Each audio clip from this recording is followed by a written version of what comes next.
Boris Johnson's due to speak by phone to the President of the European Commission in the next half hour ahead of his self-imposed deadline for walking away from post-Brexit trade talks.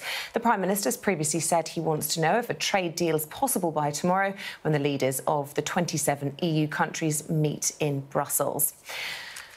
Well, I'm joined now from Brussels by our Europe correspondent Adam Parsons and in the studio by our Deputy Political Editor Sam Coates. Thanks for joining me, both of you. To you, first of all, Adam, this call due to take place in the next half an hour ahead of this big summit. What is the Prime Minister really hoping to hear from Ursula von der Leyen?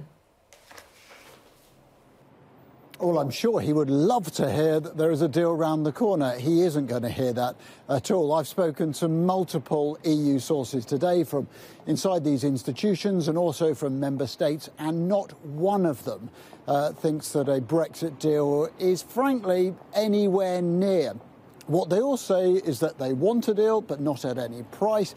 They say that there are still the same sticking points around the level playing field, governance and, of course, fishing. And so I think when Ursula von der Leyen and Charles Michel, the President of the European Council, speak to Boris Johnson, they're going to say that they want a deal, but they need some compromise from both sides, particularly around fishing and around governance. And they'll wait to see what comes back in the other direction. But I think when the leaders come here, they will put out a statement afterwards saying that talks need to intensify. We've heard that happen multiple times already. But I should say that the talks between Britain and the European Commission have now wrapped up for this week. We expect them to carry on next week, as long, of course, as Mr Johnson doesn't pull the rug. He does face another challenge, though, which is that Brexit, frankly, isn't at the top of the agenda in the minds of almost any European states. As I'm talking to you, Emmanuel Macron, the French president, is just wrapping up an address to the nation, and he has announced a curfew for Paris and 8 other cities, running from 9 o'clock in the evening through to 6 in the morning. This is pretty swingeing restrictions. You'll get fined if you are out at night. And why? Because he sees a soaring rate of coronavirus there. Also, we're seeing that in the Czech Republic, here in Belgium, even in Germany, which coped so well with the first wave. That is what is dominating the opinions of many, many leaders. Yes, they want a deal, but it's not at any cost, and it is not their number one priority. OK, Adam, thank you. Well, Sam, given what Adam was just saying there, the agenda not only for our European counterparts, for Boris Johnson as well, the clock is ticking. What does all of this mean for the possibility of no deal? It remains, according to Downing Street, very much on the table. Look, as Adam said, we get the same script this side of the English Channel as well, that the talks still have significant differences at their core on issues like level playing field, state aid and fishing.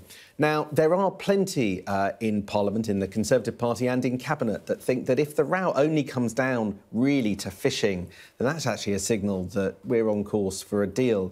But there's quite a disconnect between what's going on in negotiations and, frankly, even some Cabinet ministers. While Cabinet ministers tell me they're certain that we're going to end up getting a deal, there are those closer to the talks that say even this week, although some technical progress was made, it isn't going extremely well. And I think it is that business, just as in Brussels as also in London, that coronavirus has pushed this issue of Brexit further down the agenda. Frankly, tonight, Downing Street is having to weigh up whether or not to follow the instructions of scientists to shut down and impose restrictions on large parts of the north of England. That is much more at the top of Downing Street's mind. That means that some of the more complicated issues around Brexit just aren't being sorted out, and there's no clear way through.